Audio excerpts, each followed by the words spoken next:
Hoy vamos a hablar de un miedo, podríamos llamarle postmoderno, porque aún en la modernidad había confianza en el futuro. El futuro parecía un espacio auspicioso, donde el progreso iba a hacer más felices a los seres humanos. Sin embargo, es correspondiente realmente hablar del miedo al futuro, porque eso está en nuestra sociedad. Y para hablar de eso tenemos una visita de lujo, que es el filósofo y politólogo francés Guy Sorman.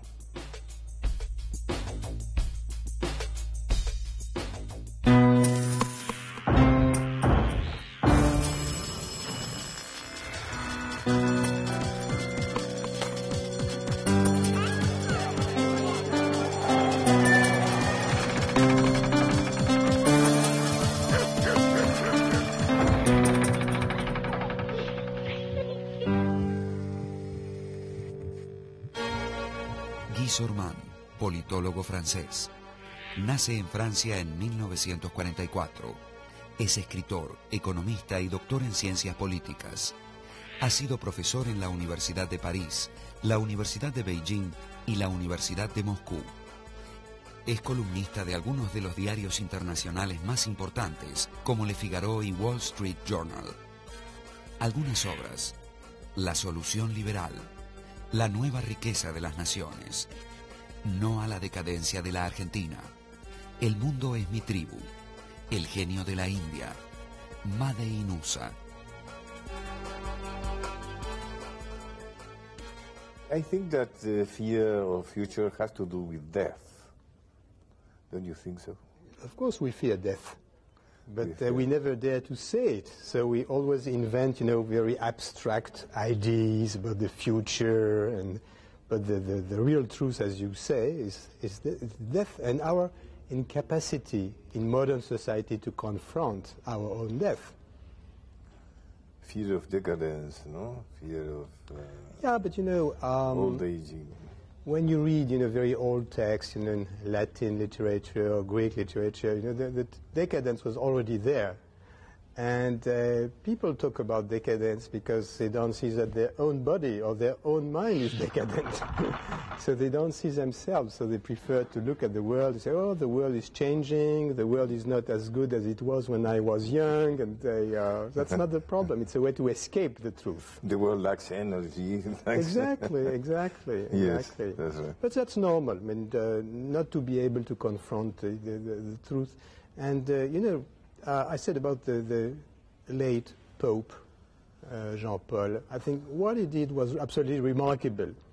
He forced us to watch at his own death, to remind us that we all will follow the same path. I think that was something very impressive in what the Pope did. Many people didn't understand why so much media surrounding the death of the Pope. No, it was a message. It was a message. Yes. There is an industry in our nowadays society, related to the fear of decadence, of old age, the industry of aesthetic surgery, of fitness, of hair dyeing, hair implants. But I think this comes very much from the United States. Yes. If you look historically, you mentioned plastic surgery. Plastic surgery started in the United States in the 20s. The technique was available, of course, but why such a desire among the American people in the United States to be young forever? There is, I think, something specifically belonging to the United States. And this civilization full of energy, sort of a triumph energy, triumph of the eternally young person, is using all the cosmetic, chemical, pharmaceutical means to be eternally young. And of course we are very much influenced by this civilization. La consulta en cirugía plástica generalmente no es por el miedo a la vejez, sino por una falta de aceptación de la autoimagen del individuo, ¿no? Es un individuo que no acepta bien su imagen, no se ve consigo mismo cómo le vienen pegando los años, no los puede ver enfrente del espejo, entonces no se empieza a aceptar esta nueva imagen que va teniendo a medida que van pasando los años, y al no aceptar esta imagen le trae problemas con su personalidad, con su relación con su pareja, con sus hijos, con el trabajo, en todos lados le empieza a traer problemas, y por esto es que recurre generalmente al cirujano plástico para, bueno, ver un cambio, ya sea sacarse unos años con alguna cirugía o cambiar algún defecto que le está ocasionando este desequilibrio en su personalidad.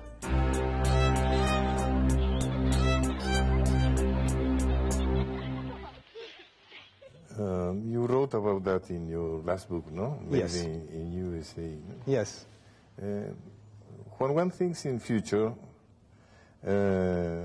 one fears the confrontation between Islam and West. No? What is your prognostic about that? And before talking about the future, I'd like to say one word about the past. Oh, yes. Because yes. I'm not so old, I'm not young either. So I remember the time of poverty in Europe, famine in India or in China, and the threat from the Soviet Union. All those were real threats. We come out from a very dangerous and very poor world. Yes. So when we talk about the future, maybe the future won't be perfect, but the past wasn't so great.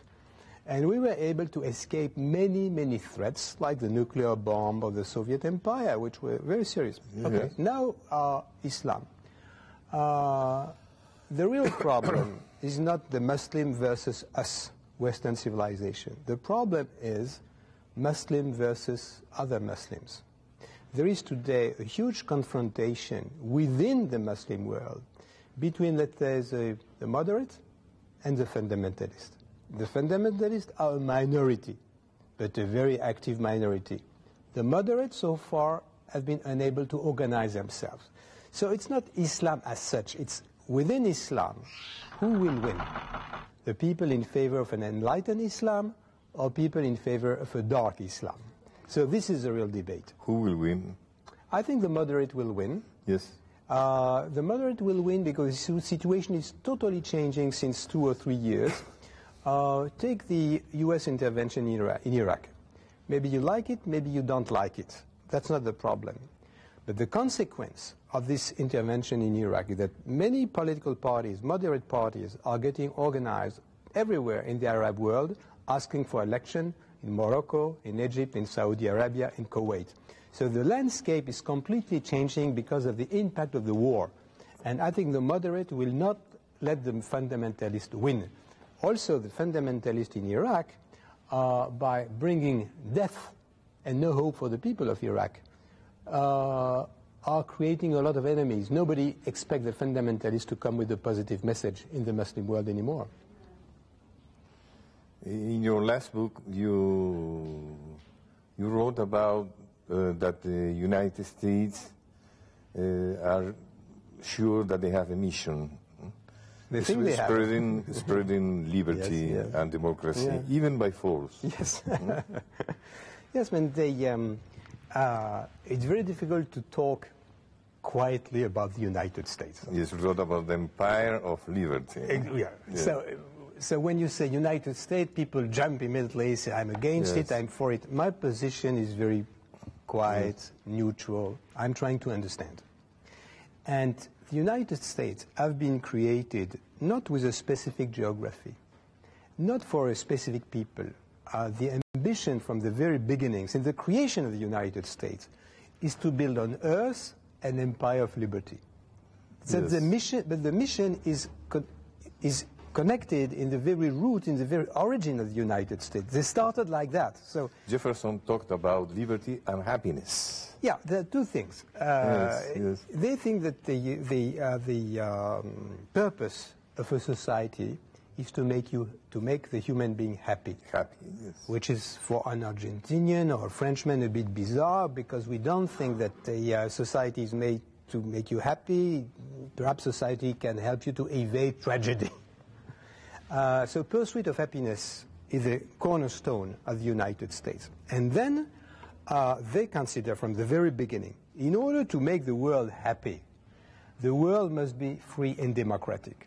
So the mission of the United States since the 18th century is to build the empire of liberty by any means including by force, and this appears since the very beginning of the United States. Y el otro temor me parece es la violencia, ¿no? Es decir, las guerras se han desarrollado también en virtud de nuevos aparatos científicos, tecnológicos sumamente destructivos, de un modo depredatorio para la civilización y para el conjunto de la población, ¿no? Y esto genera temor. La violencia en general genera temor en la población. Hay una situación fuerte de indefensión para muchas personas, producto del modo de intervención que tienen los países desarrollados, del terrorismo de Estado y del terrorismo parapolicial o paramilitar, digamos, y en medio el grueso de la población, para decirte poco, te digo el 85% de las personas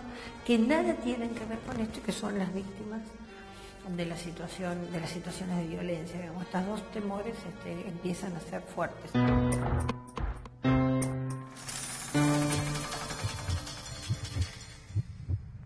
You do not think that the main cause of Iraq invasion is oil? No, I think it helps. I mean, it helps because it helps finance the war, but it's not the decisive. It's not the basic reason. So, if you look, on the long run at the whole history of the United States, they always try to enlarge the scope of liberty and the scope of democratic country. Sometimes they stop because you have the Soviet Union, sometimes they stop because it's too dangerous for them, but when they can go forward in extending the geography of liberty, they do it. They do it where it's easy. When it's not easy, they're a bit reluctant. But this is the direction of the foreign policy. You're French, and it could be said that European intellectuals do not share your opinion about the United States of America. No? Well, I don't have an opinion. I mean, I'm not a man of opinion. I'm trying to learn about reality and to teach reality. So my position would be, first, you got to understand what the United States is about. What is this mission? Okay? And then in the second stage, you are perfectly free to say, I'm against it. So what I criticize is anti-Americanism, which is not based on knowledge. Yes. So knowledge first, and then you can take ideological positions. Now, among the French or European intellectuals, most of them would be against the United States, not all of them. It's quite divided. Quite divided. Yeah, but also the European intellectual, they are a bit frustrated by the cultural domination of the United States and the fact that in the Americans, they don't have such a respect for intellectuals. Yes. Much more comfortable to be an intellectual in France than in the United States. Yeah. Speaking about the political correction, yes. You have criticized the ecologists, no? That insist that capitalism and progress are against the environment. You wrote about the Vulgata, no? The ecologist Vulgata. Yes, no? Yes, I mean, once again, I put knowledge first. Because this is the thing that one listens very often, no? About in future, yes, no, the planet is going to be destroyed by progress and all that. Yes. I mean, once again, you are right, but I put knowledge first. So let's talk about global warming, let's talk about environment and things like that. But let's do it in a very scientific way, okay? Take global warming. Maybe there is global warming. Probably there is. What is the human factor in global warming? We don't know. If we know what the human factor is, how can we intervene? So this is a rational debate in which I'm totally ready to get into. But to say we have to destroy American capitalism or any form of capitalism because it will destroy the planet, this has nothing to do with knowledge. This is another ideology. It's an ideology. So I'm against ecology when it is an ideology. I'm with it if it is a science. But I don't want to confuse both. For example, the struggle against nuclear energy. I think you have to be coherent. I mean, if you think that there is a global warming, we know that the only way today to produce electricity without global warming is nuclear energy. Even with the finishing of oil, no? Yeah, also, I mean, the resources of oil are quite important. I mean, the world is not going to miss oil for a very long time. But it's true that oil is producing a lot of pollution. Maybe oil is warming the climate. Nuclear energy is more accessible. It's safe. There have never been any major accident with nuclear energy so far. It's a well-mastered technology. It's safe for poor developing countries. Take countries like China or India, for example. They have no oil. They want to develop themselves. That's normal. I mean, we should be happy to see them getting more and more developed. They can do it only through nuclear energy. This is the only way today which is available.